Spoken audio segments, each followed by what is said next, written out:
For more reaction, let's bring in North Carolina Congressman Dan Bishop, who is on the House Judiciary Committee. Congressman, what are your thoughts when you see what's going on along the border? Bob, it's chaotic. Jason's right. Here's an important. The border policies that the Biden administration create, including, frankly, the chaos that they create, all develops an incentive. It pulls people in. And even this Title 42 going away and the welcome news that a judge has said, you haven't undertaken the deliberative process necessary to make that decision. You haven't taken into consideration the costs imposed on state governments by doing that. Even if it doesn't go through, the noise that's been made about it, immigrants are already reacting. They're already coming regardless. So we're going to see the flood turn into a deluge, and all of the human misery that goes along with it. It is the most inhuman, corrupt, violation of law that you could possibly imagine. And Jason made that point as well. That's why Kevin McCarthy and many Republicans have said Secretary Mayorkas should be impeached, will be impeached, if there's a Republican House of Representatives. Yeah, the White House issued a response to the court's ruling on keeping Title 42, saying the administration disagrees with the court's ruling, and the Department of Justice has announced that it will appeal this decision. The authority to set public health policy nationally should rest with the Centers for Disease Control, not with a single district court. First of all, the CDC should be making policy? You know, they said the same sort of thing, Bob, when we had the question of the nationwide mandate for vaccines in the workplace. They didn't have the power at the CDC or at the OSHA to do it. And the same thing on the masks on the airplane recently was the CDC issue, and they made the same complaint. CDC should be left unfettered to dictate whatever policy it chooses. Well, it doesn't work that way. We're a nation of laws, and they've got to proceed in a way that conforms to law.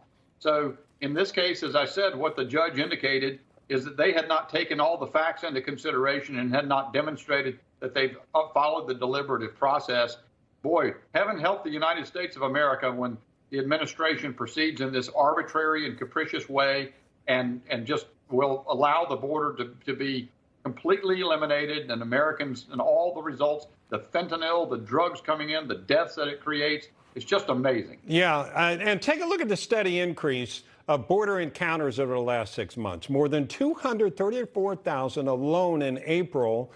The other thing about Title 42, so people know, it's been around for decades, and the Trump administration actually utilized it to keep people from bringing in COVID or anything else for that matter. I'm wondering, Congressman, when the monkeypox is going to be brought up, but to get rid of it, what I'm wondering is the Biden administration using it anyway?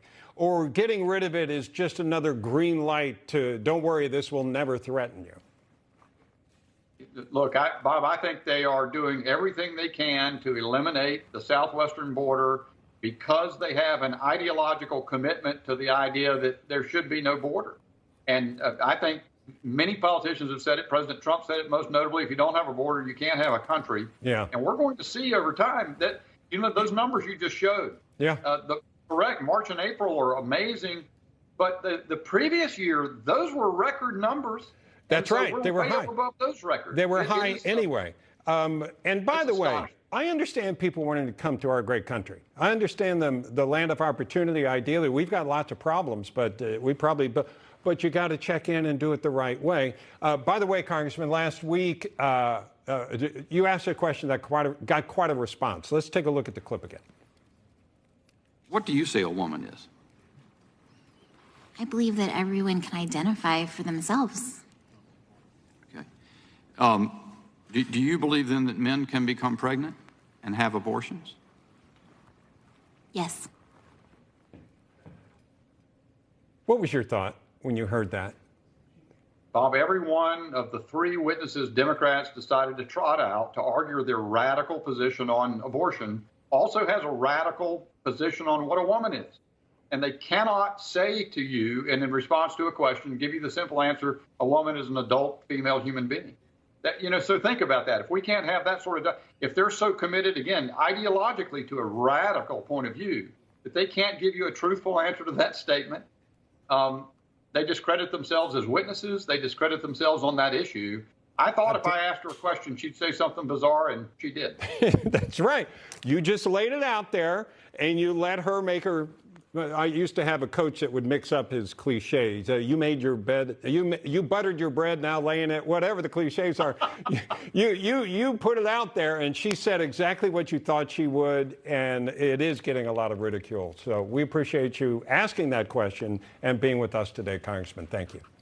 Thank you, Bob. Good to be here.